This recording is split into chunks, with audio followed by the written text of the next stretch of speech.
Hello and welcome to today's assembly about National Smile Month. Today's assembly is Global Goal 17, Partnership with Goals, meaning global goals can only be met if we work together. Warm smile is the universal language of kindness. Smiling is important.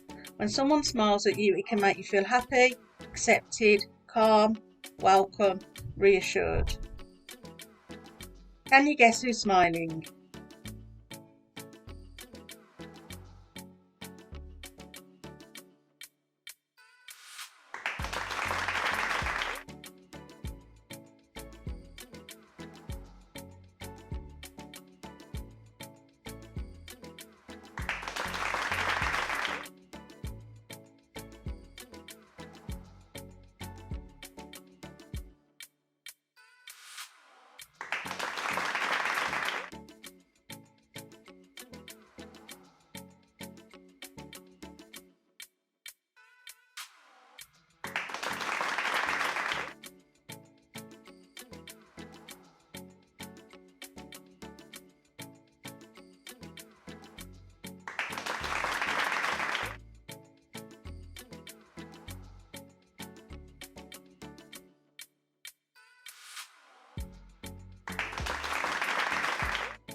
Make your smile even better by brushing your teeth, watching what you eat and visiting your dentist.